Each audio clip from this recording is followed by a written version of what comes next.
You know, and we all have our 15 minutes of fame, and I'd like to take a couple of my 15 minutes to talk about the rights and the wrongs in the world of professional wrestling. And it is for the WWE Championship. This match is for the ECW World Heavyweight Championship. For the World Heavyweight Championship. The match and new NWA Heavyweight Champion. We appreciate you guys coming out and taking your time to support women's wrestling in America. This match is for the AWA World Heavyweight Wrestling Championship.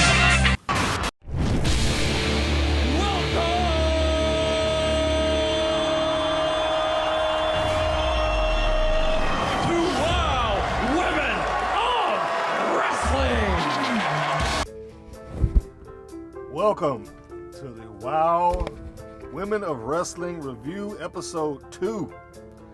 This is Mr. Green, and you are listening to the Rights and Wrongs Pro Wrestling Podcast provided here by the Women's Pro Wrestling Network. And as such, be sure to go to our website, WPNWrestle.com. It is the centerpiece of everything that is related to the Women's Pro Wrestling Network, that being our social media pages, videos, podcasts, things of that nature. If you want to keep up, or if you want to see the blogs or anything like that under the sun, new profiles going up into the profile section, be sure to go there. WPN Wrestling. So you want to check that out, see what we got happening. Also, make sure that you follow me at Mr. Green75 on Twitter. You know, I don't quite plug that enough. Mr. Green75 on Twitter, WPN Wrestle on Instagram, and also Twitter, Facebook. Well, you know what? Like I said, everything's on the website. You can go right over there, WPN Wrestling, and you can pick all of that good stuff up. And make sure that you give us the support. If you are listening to this on YouTube, by the way, be sure to go and hit that subscribe button. The subscribe button supports us out a lot. If you are somebody that is interested in keeping these things like us, I mean, not just us, but you know, all the venues where we have women's wrestling being kind of showcased. If you're interested in keeping these things alive, you got to show your support for it. And I know monetary is not always the most accessible thing for people, but it doesn't cost you anything to hit the subscribe button and click the bell next to it. We are on the push for 10,000 subscribers. That's a big deal for us. So if you haven't subscribed yet, be sure to do that. Also, leave a review. All these things help push us up in the rankings, help people find us, help people know what the WPN is. You can listen to this podcast where greater podcasts are sent. Of course, the RSS feed. Some of you are doing this through iTunes. You know, you can rate and leave a review on there. You can also go onto podbean.com. I can't even begin to list all the places that we kind of feed out to from that point on. But if you have a location that I have not hit, if somehow or another the podcast is not there and you want it to be, please let me know. And also, there's new interviews coming up. New interviews. I wanted to touch on that real quick before I carry off into the review. The Golden Girl, Cassandra Golden, should be coming up next. Also, speaking of WOW, we've got Amber O'Neal. She's on deck to be talked to and discuss her career. So all of those things should be interesting. And you don't want to miss that. Make sure you hit the subscribe button wherever you're listening to this podcast. Now, let's get into the meat of the show. You know, what? Before you can even talk about WOW, I think is something that you have to mention that, and I know it's going to roll back around, I promise. Impact Wrestling is going to AXS-TV. That is one of the big news stories going on in the wrestling world right now as I record this. I think it just happened a day ago. And, I mean, how big a deal is that? You've already had a lot of crossover pollination between Impact Wrestling's women's, well, I guess they don't really call it women's division, the Knockouts division. You've already had a lot of cross-pollination with that, with Carol Hogan, Havoc, and Tessa Blanchard, and others that have kind of popped in from one promotion to the next. Now they will be on the same network doing that. Potentially speaking, you can look at Tessa Blanchard in 1 hour on WOW, and possibly, and I say possibly because there has been no lineup released, see her the very next hour on Impact Wrestling or something along those lines. What we do know at this point is that after October, Bound for Glory show, they always pop up in October. After that show, it will move to AXS-TV and be part of their wrestling lineup.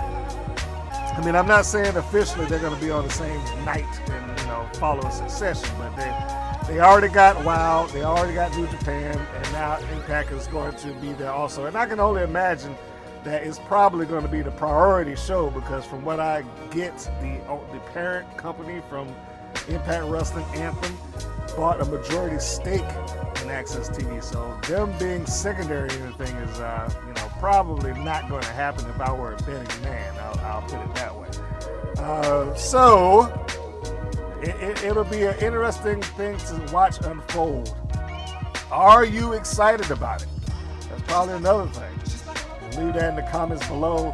I know Impact has been kind of under the radar for a long time. A lot of people have really, unfortunately, given up on it because they've had some really great shows in the last couple of months, and the women's division is pretty strong, as evident as you can see by the people that, as I just said, appear on both products. So I mean, that should tell you something right there. But in any case, let's get to the WOW review. And I am just finished the show, and now here are my thoughts of WOW episode 2. First off, the show itself begins to recap the main event scene from the previous week, that being Havoc, Jungle Girl, and the Beast, letting the viewing audience know, and these are our top contenders. They also let you know why no one won the top contendership within that contest, which if you listen to the last review, I'll recap my statement about that too, which I disagreed with. If you announce a triple threat elimination match, and I don't see any way why that should go to a no contest, but that's just me. It didn't seem to make sense to me. I would have preferred something else if they was just going to have a wonky ending like that. But after that recap, we go into a vignette with Sophia Lopez and Tessa Blanchard. This is an acting piece. It's very shot, it's shot very cinematically. And what we have here is Tessa Blanchard kind of sitting down in what appears to be like a lounge area, and Sophia Lopez, they got some close-up shots of her feet, and she's kind of slinking into the building or into the location that Blanchard is. Gives her an unknown briefcase. The two make an exchange where they speak in Spanish. So I haven't brushed up on my Spanish. I cannot tell you what exactly they said here. Assumably, because I thought I heard the Spanish word for money, assumably Sophia Lopez hands Tessa Blanchard money. But that is kind of the theme as it goes out to the main event, is that it's an unknown item or items in the briefcase. But once she hands it over to her, she being Sophia Lopez, she leaves. Very well done segment. One thing that we can say about WOW is that they have shot cinematically and they continue to shoot cinematically. So there's not any real loss there. Second segment, we have Lana Starr, former WOW champion Lana Starr, the one that they the one that they said once upon a time held the title for like 10 years. I mean, something absurd like that. But fortunately, they don't go through that anymore. They just address her as former WOW champion Lana Starr, and that's good enough for me. So she comes out, and Lana addresses the crowd. Now, Lana, if you like me and you've seen the WOW from years gone by, you know that she is basically, she's like a top heel. She's like a top heel in the company. She has been heel from the start. She is still heel now. and there seems to be no sign of changing. She stopped wrestling, as WoW reported it, because of injury, and basically assumed the role as like, you know, I'm a manager and I'm finding my protege. So in this particular case, her protege was Amber O'Neal, the Beverly Hills Babe, and I think that pretty much is like her third protege in WoW lore. If we go all the way back to 2000, the first one that she kind of corrupted was Patty Pep, part of this, I don't think it was the Spirit Squad. I mean, that's WWE. I'm probably getting my names mixed up here, but there was a cheerleading team, tag team that she was part of, and Lana lured her away from that, and Patty Pep became Patty Pizzazz. That was the first one, and then you had Holly Meow, who only really existed in WoW during the era where they were trying to sell the pilot. I don't think that Meow came back after that, and then Amber O'Neal was lured into the Hollywood lifestyle, and she too became the protege of Lana Starr. But as it stands here, there was two big things that were kind of discussed, or not discussed, but Lana begins to talk about. The first thing being is in a roundabout way, she starts talking about her return to the ring and that she's entering a tag team tournament that was going on now. How she's entering a tournament that's already in play, I'm not really sure, but that is what she's saying. She's entering the tag team tournament, and she has a new. She didn't out and say it. She has a new partner because she talks up this partnership for a little bit of time. And okay, if you're a viewer, you know where this is going. But the idea here is that I'm talking it up, and it's supposed to sound as if I am talking up my protege who's in the ring with me, the Beverly Hills Babe. When in reality, she's talking up her new partner, Faith the Lioness. Assumably, Faith has turned heel. I don't know, because Faith never really said anything. But if we're going to go by association, we'll say that she's turned heel by association, because I can't imagine that Faith will be associated with Lana Starr and still remain babyface. Amber, well, correction. I'm going to try to keep this in WoW terms. The Beverly Hills Babe takes exception to being overlooked, and, you know, pretty much says, you're not going to do this to me, and so on and so forth. And that sets up a match. Lana Starr lays down a stipulation and say, hey, look, you know, why don't you can have a match right now, and if you win, you can still be my partner. If not, you're cut.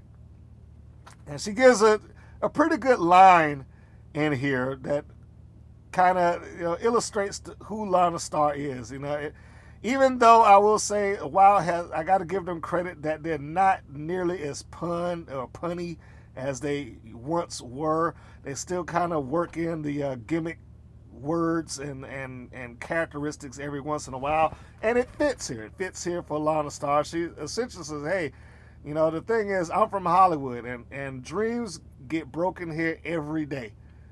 You know, which is true. You know, you can't argue that point, regardless of whether you liked her or not. Lana Starr is absolutely right there. Dreams in Hollywood get broke every day, and that is basically her way of saying that, you know, stuff happens, and, you know, you could survive, you could win. You know, everybody loves an underdog story. If you win, then, you know, we'll continue to be partners. If not, you're gone. So now we have the match. And is the Beverly Hills Babe versus Faith. The Babe looks great. She always has, and in every match that I've seen her from independent to now, or, you know, let me say when I first started covering her, and that was around 2014, I believe. And I've had the opportunity to call a few of her matches, and she's always performed. She's always been in great form. She did not look any less than good here. If I were guessing, I would say that she probably led 99% of that match. And she looks like, you know, she was in control for most of this. Of course, now we get to the finish where she's taking Faith lightly. Now, bear in mind that Lana is also on commentary.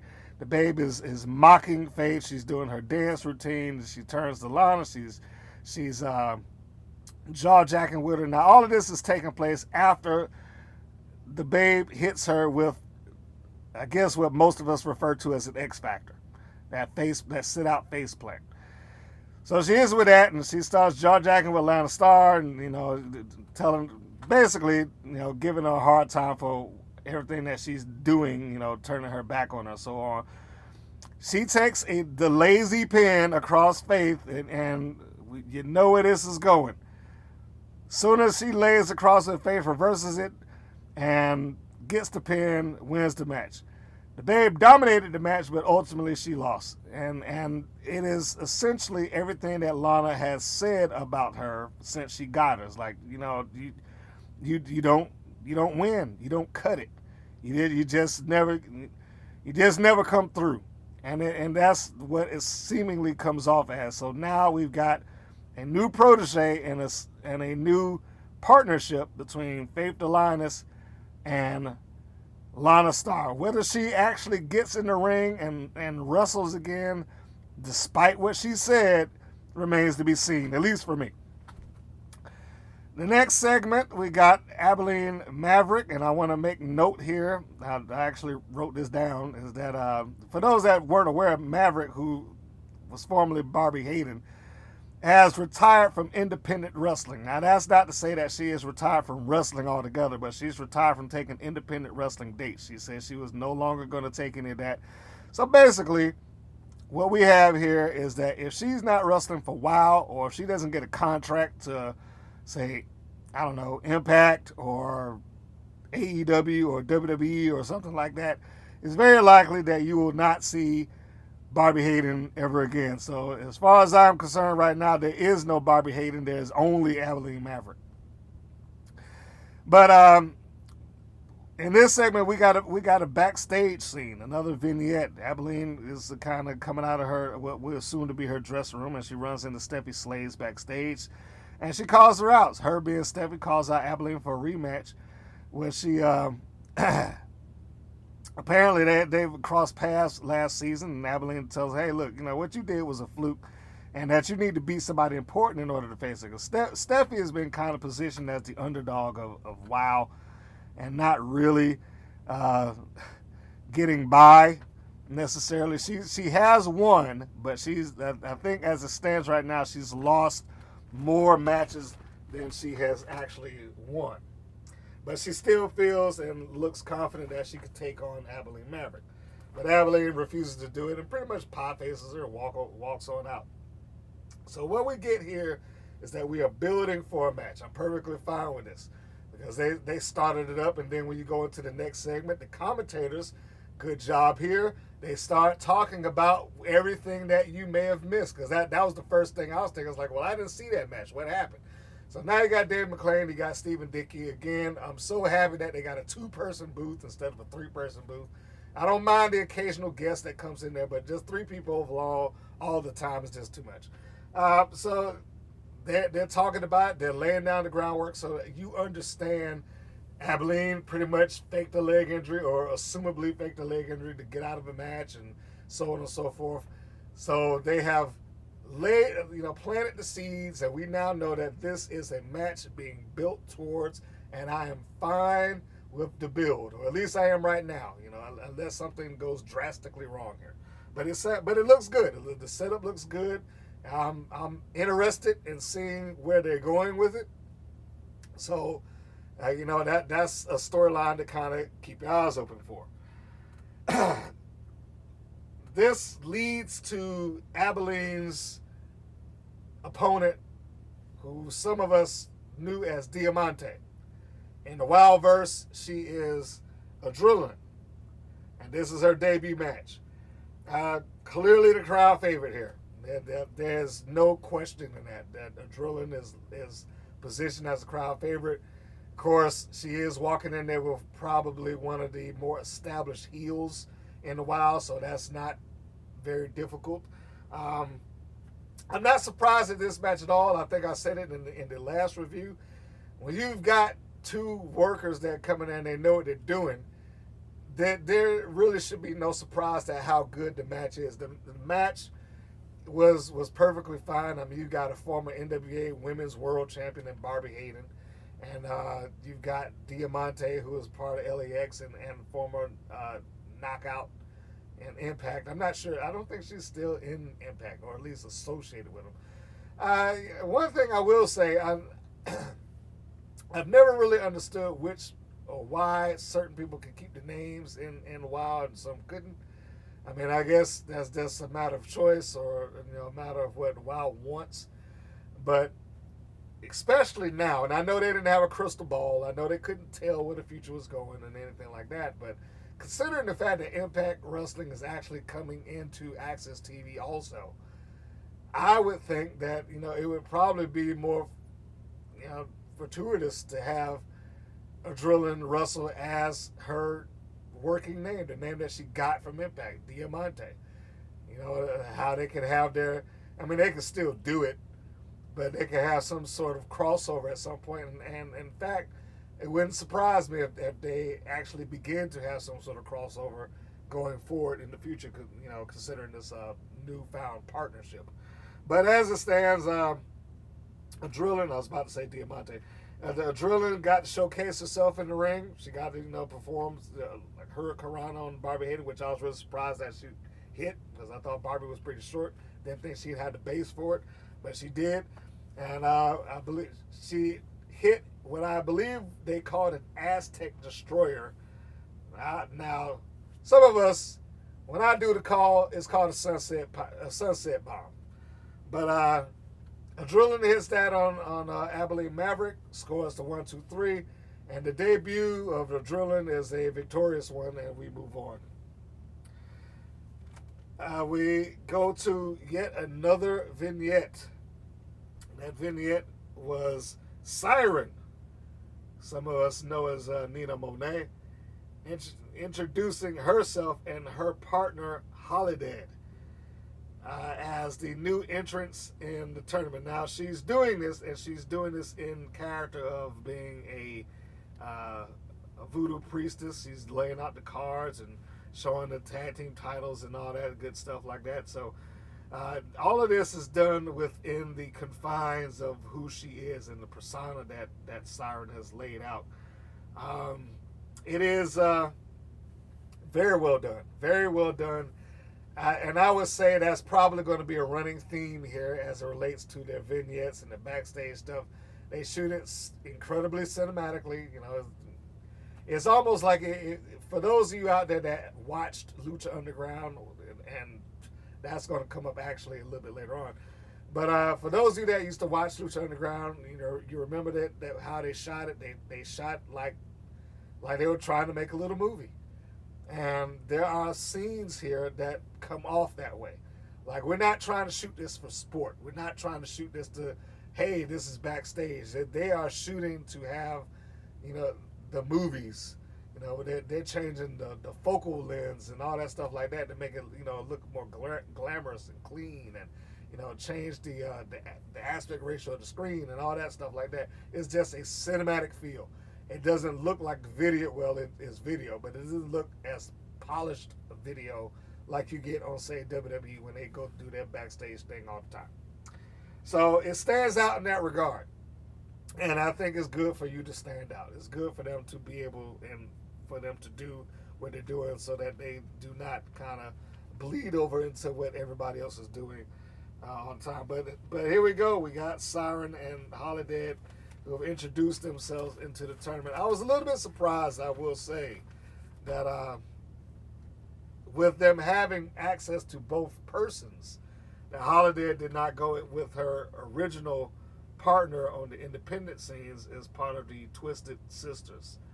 Now, I understand that her partner does not operate underneath the same name, but that doesn't mean that they couldn't have had some level of tag team. I mean, but I guess that's neither here nor there, because they don't on camera have necessarily the same type of relatability to each other as they did, or as they do on the independents, because the personas are a little different.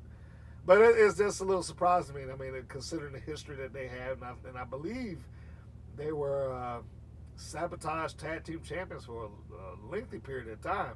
Now, I know WoW isn't concerned about them having, Tag Team Championships of any sort outside of WoW, but it's just a note that I was thinking about. Next thing that they produce is a video package, or the next thing they show, I should say, is a video package relating the Bully Busters to the audience, which I thought was excellent. I thought it was a very good package. If you did not know who the Bully Busters were walking into this, you certainly got the chance to know them now. The Busters were reintroduced to the audience, despite the fact, and they gave total history. They gave, the kind of a short but complete history of who the Bully Busters are, how they came together, their aspirations singularly, and how they came to, even have a match against each other, although be it wasn't a match of animosity, but they had a match against each other. And so I thought they did a really good job with this. And that came off a lot less cinematic.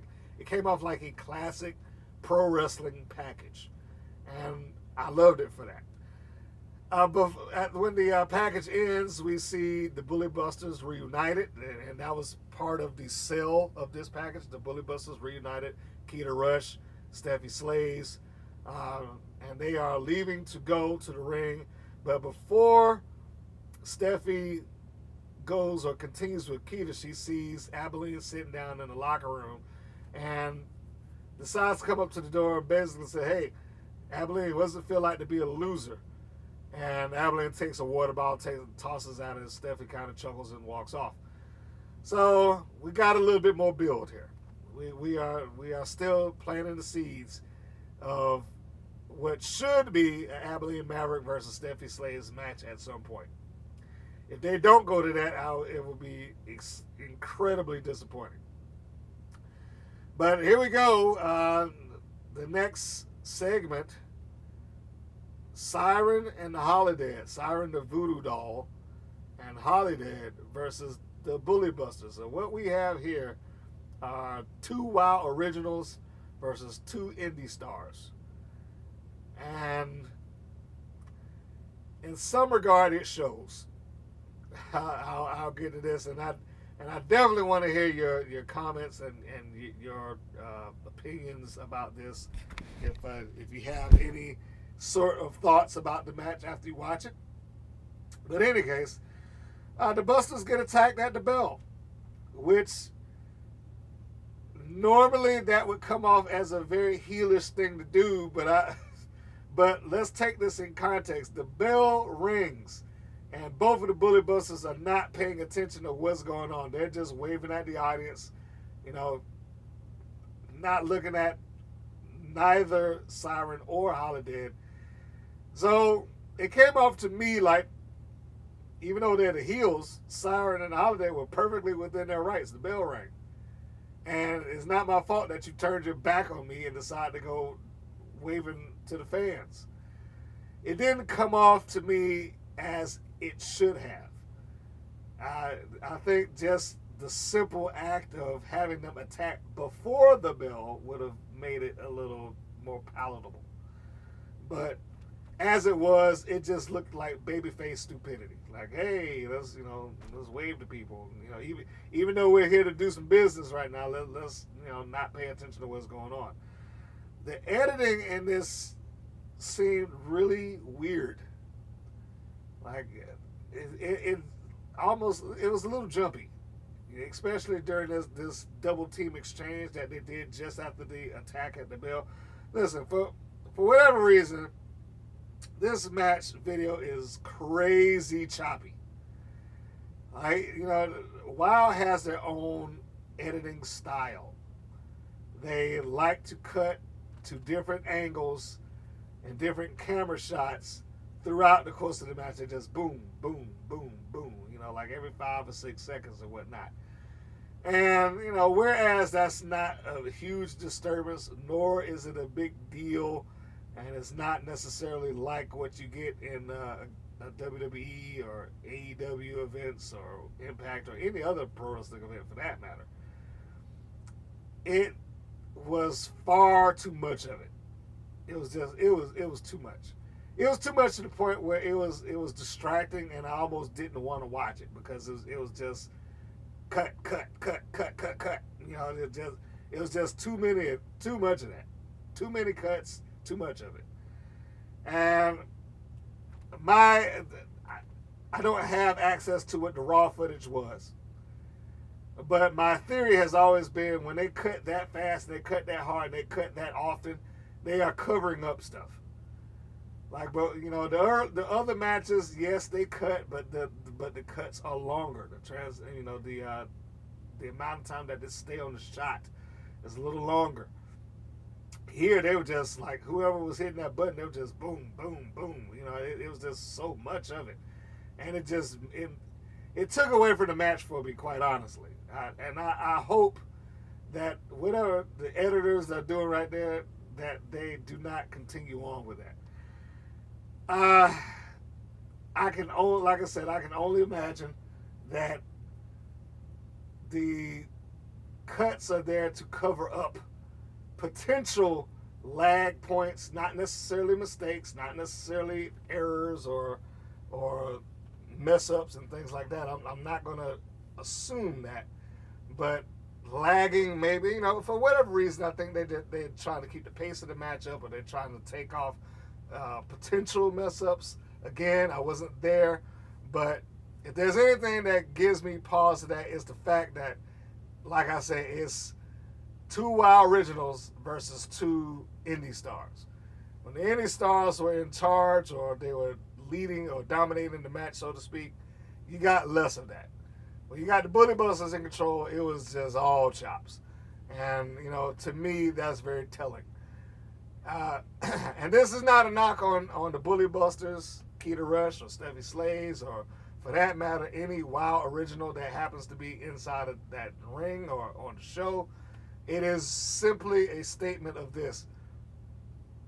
Oftentimes, when we look at pro wrestling, we see, I'll use somebody like AJ Styles, okay? But we see somebody who has kind of grown and woven their way through a growth process to get to finally their, I was hesitant to say final destination because that sounds like death, especially after the movies. But to get to their goal, location, okay? And so by the time they get there, and this has been the hallmark of almost every great wrestler that I've seen from back in the day to right up to now. By the time they get to New York or the WWE, they are a pretty polished act. Or for that matter, by the time they get to, you know, any national platform, they are a pretty polished act. They have done it. They have wrestled. They have been around the world. They have wrestled a number of different places, from 20 people in the crowd to 5,000 in the crowd. They've done it, and they've gotten used to it, and they can deliver the goods when need to be. Again, not a knock on them, but I don't see that out of Stephy Slays or Keta Rush, although athletic. And I know that they're athletic. I know Keta Rush trains MMA, even though that's a little different than pro wrestling. I don't know if she is as good as she or Stephy Slays needs to be on a national stage.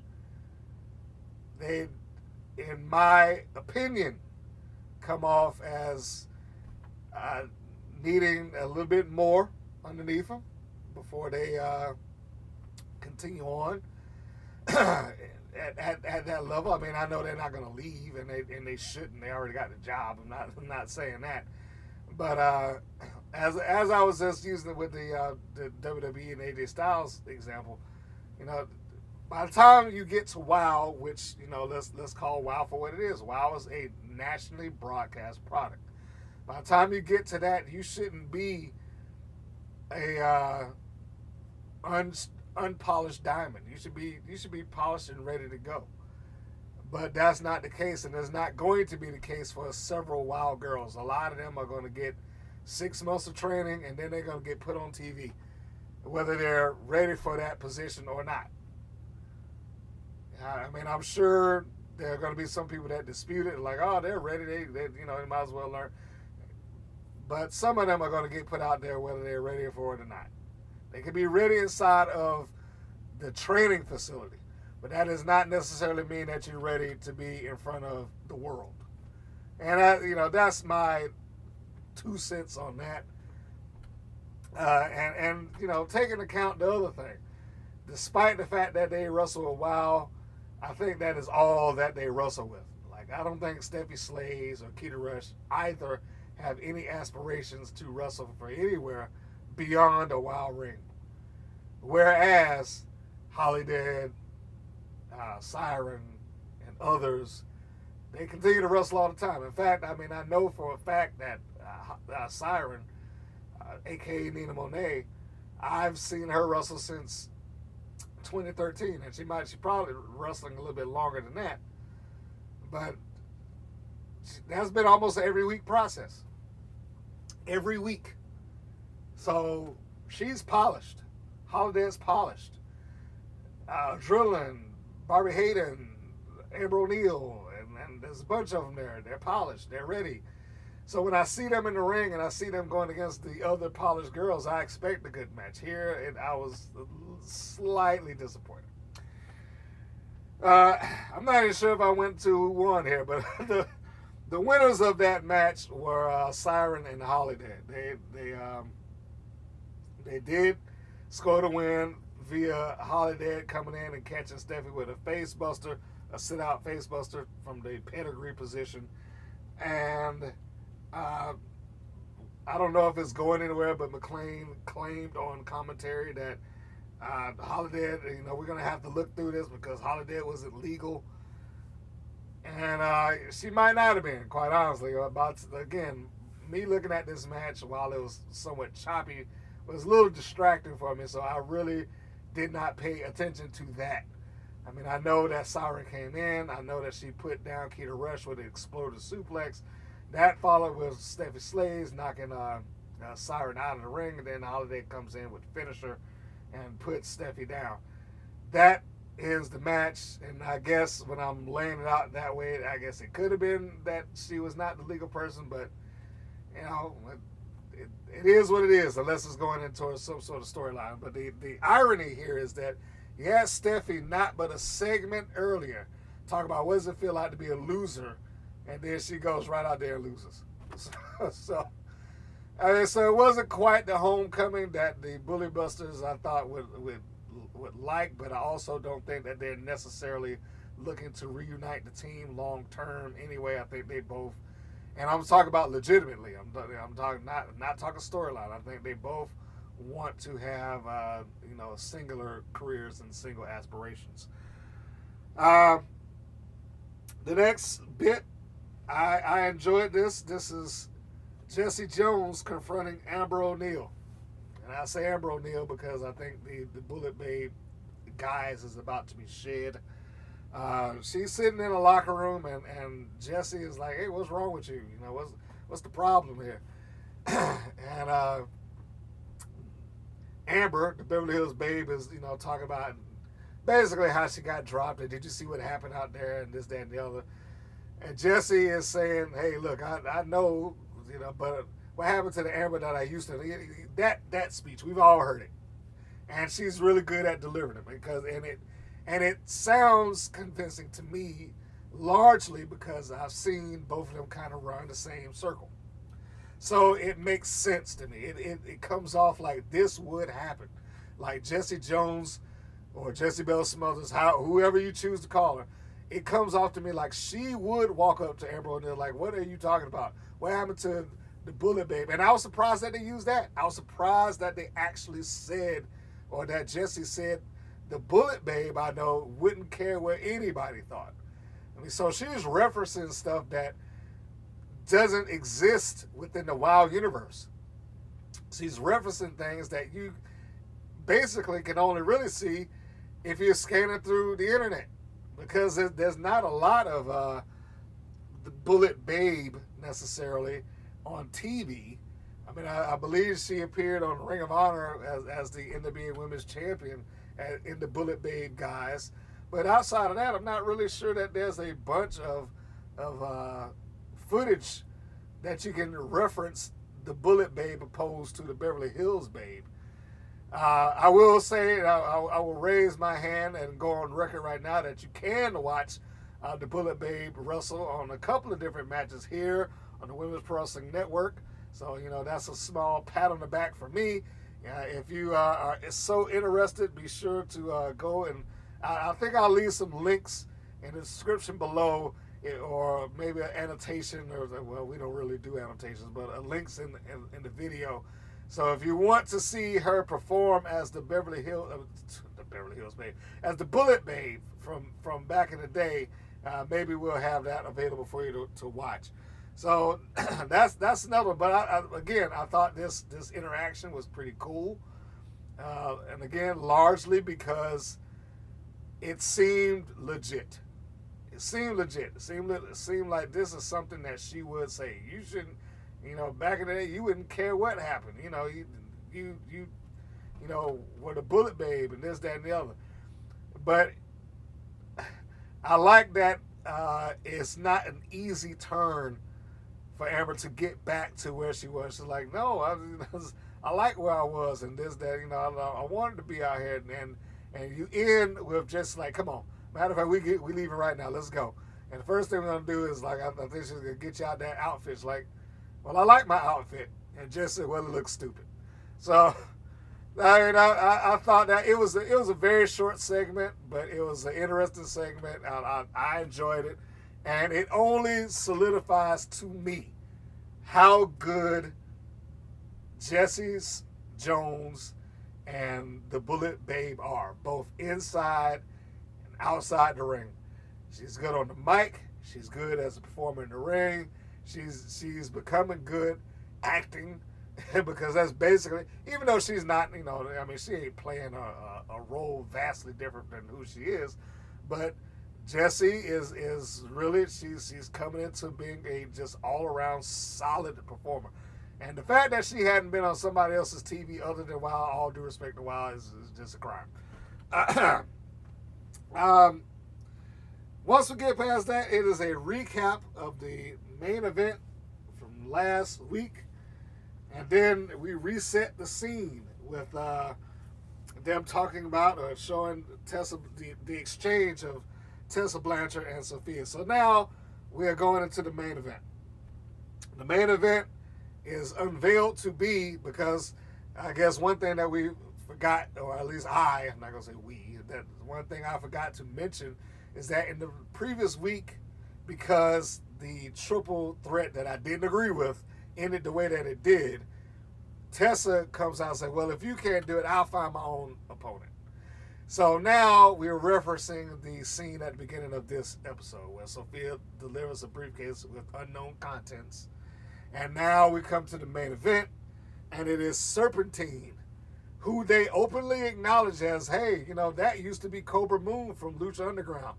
I love that Wild has finally gotten out of this sphere of we're the only wrestling in the world, and we don't acknowledge anybody else.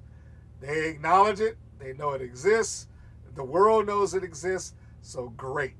We know, and it gives instant credibility, in my view, to Serpentine, is that, hey, that was Cobra Moon. So now people who might have been on the fence about it, that may have watched Lucha Underground, is like, oh, okay, now we know that it's somebody of high quality. So assumably, and I say assumably, Sophia Lopez bought a #1 contendership. Now, they never unveiled the contents of that briefcase, so we don't know that for a fact. I'm fine with them not unveiling it. I'm fine with them not doing it. In fact, if Tessa is asked somewhere down the line, and she just said, that's none of your business, or my transaction, or what is in the briefcase, I'd be perfectly okay with that. It wouldn't bother me a bit. I know some people are like, well, I need to know. No, I don't. You don't need to know, because it fits the character. It fits the persona. It fits what's going on. It works for me. So we got Serpentine, the former Cobra Moon, or as some people know, Thunder Rosa, which was back to what I was saying earlier. Like, I'm really surprised that they did not reunite the Twisted Sisters, having access to her. Tessa Blanchard comes in, and now we have our number one contenders match. Now this match, despite the jump of transitions, the cuts, it is nowhere near what happened earlier where I was complaining about. Where I was saying there's just too many cuts. Boom, boom, boom, boom, boom. This is just a wild style of cut. And even though it's sometimes, I was like, all right, well, you're reversing a shot on me, or you're taking me from an aerial shot looking down, and I don't particularly care for that. Even though they do that, the match in and of itself still stands up and it works through. And I don't know how many different ways you can say it. I can't walk into this match not seeing that it's going to be a good one. You got Tessa Blanchard and you got Thunder Rosa. These are two high-end representatives of pro wrestling out there. I'm going to take it outside of the WoW sphere for a minute. And credit to WoW, they acknowledge that both of them have a working and running history, not against each other, but I'm saying, a history as wrestlers outside of WoW. And it shows that they gave a good match. If you're only going to watch one match in the course of this hour, look at this one. It's the main event. They gave them time. They gave them, I want to say, roughly about 20 minutes or so, and they delivered the goods, man. They gave all they got. The only real question here was, Sophia Lopez had long been positioned as a heel manager. The commentary also would lead you to believe that she's a heel manager, which then by association would make you think that Serpentine would be a heel figure. But in this particular instance, she is not. She's cheered, largely throughout the course of this. And although, look, it's considering the makeup of the audience, I don't think that it was going to go against her to begin with. It's a largely Hispanic crowd. And and Tessa Blanchard, to add the cherry on top of that, is playing up the heel thing far more than Thunder Rosa, far more than Serpentine was. But I think there was a sense of the hometown girl, so to speak, even though she's from Texas. I think it felt like that. And Sophia's from LA, I do believe, when I spoke to her. Yes, we have an interview with Sophia Lopez also. But I do believe that Sophia's from there. So you got local representation. You got ethnic representation, which is great. You got a heel who is embracing being a heel. So all the stars aligned. It worked perfectly. Again, I don't think that going into this match I would have had any clue who's the heel or who's the babyface here. It just kind of, they went in heel versus heel assumably, and it kind of morphed into Serpentine being the one that we've chosen. The fans, the audience members chose Serpentine to root for, with the exception of a few people out there. You can see some people rooting for Tessa, and that's to be expected. It's wrestling, that goes without saying. But they perform some really great stuff here. Serpentine does a superplex from the outside in off of the bottom rope. You got Tessa who performed a suicide dive to the outside. Just a slew of moves back and forth, a lot of near falls, super kicks, and running knee shots. It is no surprise why these two got the main event. They were the main event. Like I said, if you don't watch, if you're listening to this and you haven't watched the episode, go back and try to see that one if you don't watch anything else. Now the rest of it's fine, but if you got to see one match out of this episode, look for the main event. But ultimately, And I love the facial expressions that Tessa gives. She also relayed to me, the viewing audience, that this woman is driving me up the wall, that I can't beat her. At least for a time of the match. She did relate visibly that I am frustrated, that I can't put this woman down. Ultimately, though, she does, and she beats her with her Diamond DDT, her signature move, pops her 1, 2, 3, match over with. So even though she handpicked her own opponent who came and she was ready to go, I mean, she had a hard-fought match and she retained. So the one takeaway that I got from this is that Tessa did not play the coward champion. When I first heard last week that, hey, I'll find my own opponent and she's a heel, it's the first thing I'm thinking. I was like, okay, what is she going to do? She going to find somebody that's no good and just wrestle a nobody and beat her and then go on about her way? But no, she is actually not playing the coward champion, even though it seemed like she was bought into the position. But still, she's being a defending, athletic, competitive champion. Although being arrogant and, kind of up in the air or prideful about herself, however you choose to describe it, egotistical, I'm sure you could come up with any number of words that could be descriptive towards this. But she still came through despite all of that. So, I mean, Tessa strikes me somewhat as a tweener here and there. Serpentine, I'm not really sure.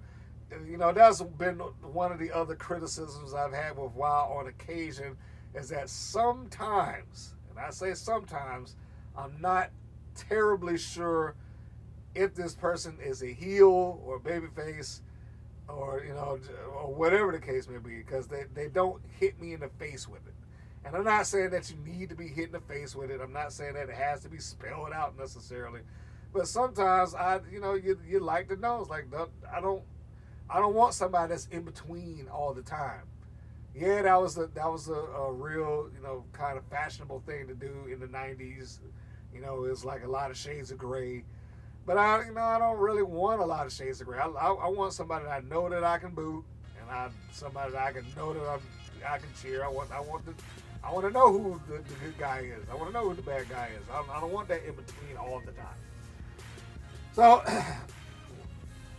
Tessa Blanchard stands tall, wins the match, gets the belt, holds it up, and we end with the 3 top contenders reappearing on the show in various entrance ways. So you got Jungle Girl, you got the Beast, and you got Havoc along with her partner Hazard, who some people will know as Nevaeh.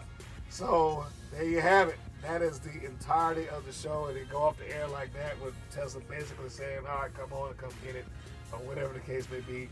But we are still kind of riding the wave of the 3 top ladies as the 3 top contenders for Tessa Blanchard. It's not going to surprise me that if they lead to their first ever 4-way or 4 corners match at the rate that they're going, or something along those lines, because and we're only 2 episodes in. So let me make myself clear. I have to verify. I don't have any inside track here. I don't know. I haven't talked to anybody, and I know this is all shot, but it wouldn't surprise me in the least if that was where they were going, just considering how this has kind of played out thus far. And it'll be interesting if they do it. And I know, wow, because, the brand has been around for a long time, but in actual terms of episodes and matches, they have not done all that much. So them having things such as a 3-way or a ladder match or a steel cage or no holds barred or whatever the case may be, all for them is almost all first. Because I don't think anybody remembers what happened, except for a few fans remembers what happened in the first incarnation of WoW when they did some of those things. Here it's a whole new game, it's a whole new thing, and it's new again. It's new again. It's new again because, you know, you got an entirely new generation of people that's going to be watching that and seeing it for the first time. So, yeah, they've, you know, sky's the limit for them. So that's pretty much what I got to say for that. The sky's the limit.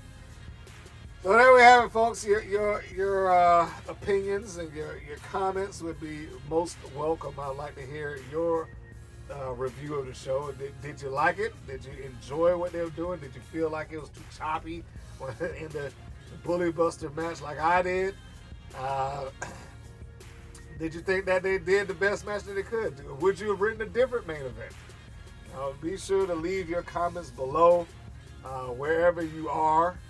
If you are not on YouTube, however, you can send them to me directly. You can send your comment about the show right to Mr. Green 75 at hotmail.com.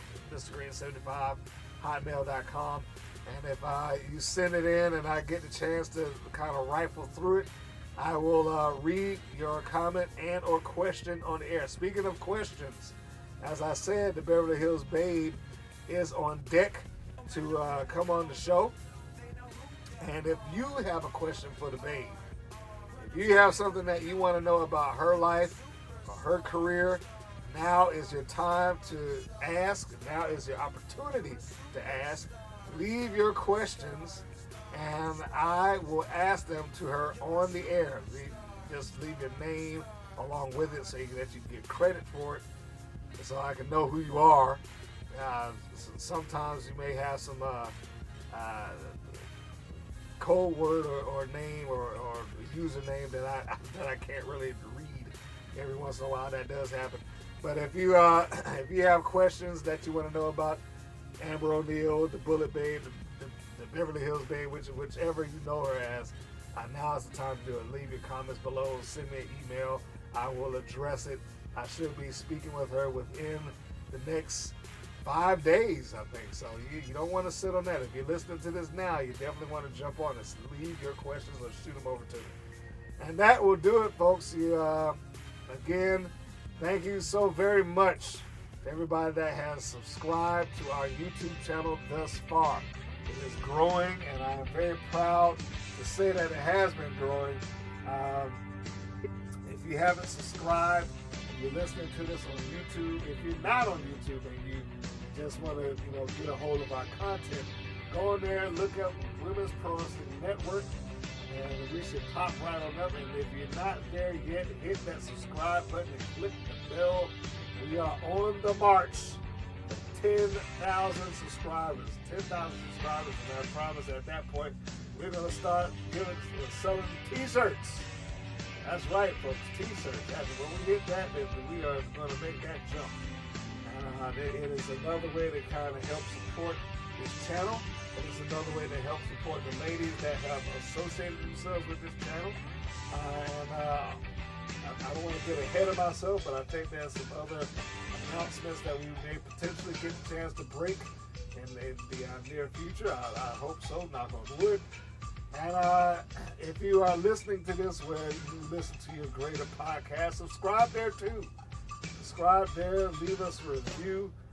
Go on to the variety of locations that we have fed out to Spotify, iTunes, Podbean, Google Podcasts, and I think that's what they call it these days, Google Podcasts. I already said Podbean, but you can get through all of this. In fact, if you go to our Podbean page, we have links to the archives, links to all of our other social media. So you have no reason not to be able to connect to us, not to be able to follow us, not to be able to like or subscribe to us. It is all there. All there for you to listen to, all there for your opinion. So with that, folks, it is another episode down. And what can I say except that, it is a high B for me. I think it's a B+ episode, if nothing else. And what did you think? Leave your grade, leave your review. Tell me what you thought about it. I will address that as soon as possible. So until then, this is Mr. Green saying that we will see you on the next go round.